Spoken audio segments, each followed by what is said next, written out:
Mwongozo wa kujifunza Biblia, Aprili 14, siku ya Jumanne. Mada ya leo inasema Musa, mtumishi mnyenyekevu. Kumbi kubwa za ikulu ya Misri zilidhihirisha utajiri, starehe na anasa.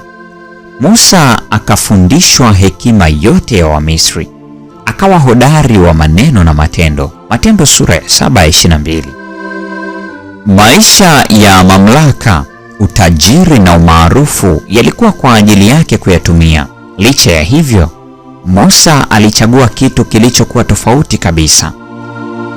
Kama mwanahistoria, mshairi, mwanafalsafa, jemedari wa majeshi na mtunga sheria, anajitokeza pasipo kifani. Na bado, pamoja na ulimwengu kuwa mbele yake, alikuwa na nguvu ya kimaadili ya kukataa matarajio ya utajiri na ukuu na umaarufu vyenye ushawishi. Akaona ni afadhali kupata mateso pamoja na watu wa Mungu kuliko kujifurahisha katika dhambi kwa kitambo. Ellen G. White, Wazee na Manabii, sehemu ya kwanza, ukurasa wa 254. Waebrania 11 aya 24 hadi 26 inatuambia nini kuhusu kwa nini Musa alichagua njia tofauti na kujinyenyekeza mwenyewe? Unyenyekevu wa Musa wa baadaye unastaajabisha, tukimfikiria yule mtu alivyokuwa mwenye nguvu na alipotokea. Hata hivyo, kupitia tendo lenye msukumo wa dhambi kutoka sura ya 2 ya 12, alipoteza kujiamini na kujitegemea.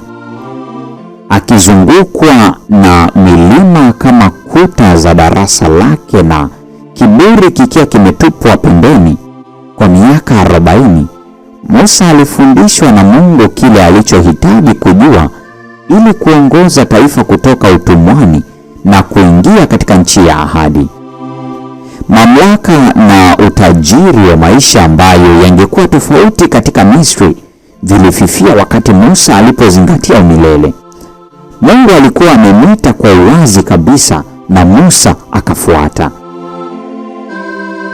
Pengine muhimu zaidi kulingana na mada hii, Hesabu sura ya 12 aya 3 inatuambia, basi huyo Musa alikuwa mpole sana zaidi ya wanadamu wote waliokuwa juu ya uso wa nchi. Musa, mmoja wa wazee wa imani wakubwa katika Biblia, anajulikana kwa unyenyekevu wake, upole wake.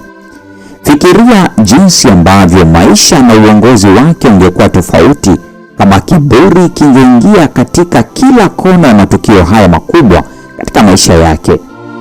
Kichaka kinachowaka moto, mapigo katika Misri, kuvuka bahari ya Shamu, kuanguka kwa mana kutoka mbinguni, kuzungumza moja kwa moja kwa Mungu, kupokea amri 10 na kusikia maneno ya Mungu baada ya kuugonga mwamba. Tafakari juu ya maisha yako. Ikiwa mtu angekuelezea, wangejumuisha mnyenyekevu au mpole katika orodha ya vivumishi? Kwa nini singekuwa hivyo? Ukweli ni kwamba hatuwezi kuwa wanyenyekevu kutokana na sisi wenyewe. Dhambi ni sehemu ya maisha yetu, ndiyo maana tunamhitaji Yesu hivyo sana. Sikiliza, soma au imba maneno katika wimbo Heri Kuwa na Yesu, na ufikirie maneno haya kuhusiana na maisha ya Musa na yako. Mpendwa wa mfuatiliaji wa mfululizo wa masomo haya ya mwongozo wa kujifunza Biblia, leo ni Jumanne, Aprili 14, mada ikisema Musa, mtumishi mnyenyekevu. Na huo ndio mwisho wa tafakari ya mada hii siku ya leo. Hapo kesho tutaenda kuiangazia mada inayosema kosa kubwa kuliko yote. Mungu atubariki sote na nikutakie tafakari njema.